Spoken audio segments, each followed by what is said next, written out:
Sacrée Miss Rhône-Alpes 2023, Alizée Bidot compte bien remporter l'écharpe de Miss France le 16 décembre prochain à Dijon.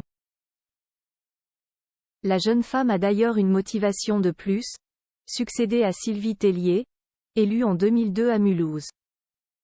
La suite après la publicité élue Miss Rhône-Alpes 2023 à La Roche-sur-Foron en septembre dernier, Alizée Bidot se prépare à représenter sa région lors de l'élection de Miss France prévue le 16 décembre prochain au Zénith de Dijon.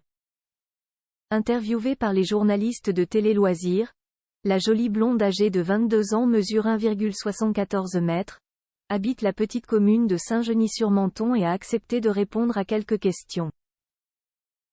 Qui vous a accompagné dans cette aventure? Une grande partie de ma famille, mes amis aussi, et tous mes comités à chaque élection. J'ai de la chance de les avoir à mes côtés, a confié la jeune femme qui a également révélé avoir 2 frères très fiers de son parcours. Ils ont toujours été là, j'ai vraiment eu de la chance de toujours les avoir à mes côtés, et que tout le monde soit content pour moi. Ils étaient plus que fous quand je leur ai annoncé, a-t-elle indiqué. Tenante du titre de Miss France pour la région Rhône-Alpes, elle pourrait succéder à Sylvie Tellier si elle est élue Miss France. Une pression supplémentaire pour Alizée? Pas forcément une pression, mais c'est un challenge supplémentaire.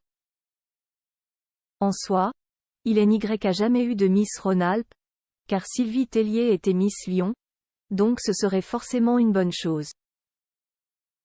Je ne l'ai en revanche jamais rencontrée. La jeune femme a aussi dévoilé son ressenti après sa victoire à Miss Rhône-Alpes 2023. Elle a confié: on ne s'y attend pas forcément. On est plus qu'heureuse, c'est beaucoup d'émotions qui se dégagent. On ne se rend pas vraiment compte où on va partir pour Miss France tout de suite. Je commence tout juste à réaliser. Rire. Point. Le mental pour la grande finale de Miss France pour elle. La préparation à la grande finale de Miss France 2024, c'est beaucoup de mental. Personnellement, j'ai appris à contrôler mon stress, notamment tout ce qui est lié à la respiration. Je vais surtout vivre cette aventure à 100%, et je vais être suffisamment à l'aise. Je ne redoute pas forcément le stress, car je connais la scène depuis toute petite. C'est davantage comment ça va se passer qui m'inquiète, car ça prend une telle ampleur, que l'on a du mal à savoir ce qui va se passer. Et puis on passe à la télé quand même, a-t-elle ajouté pour Télé Loisirs avec beaucoup d'impatience. Lors de la grande finale de Miss France, 2 hommages sont prévus pour Geneviève de Fontenay et Tina Turner.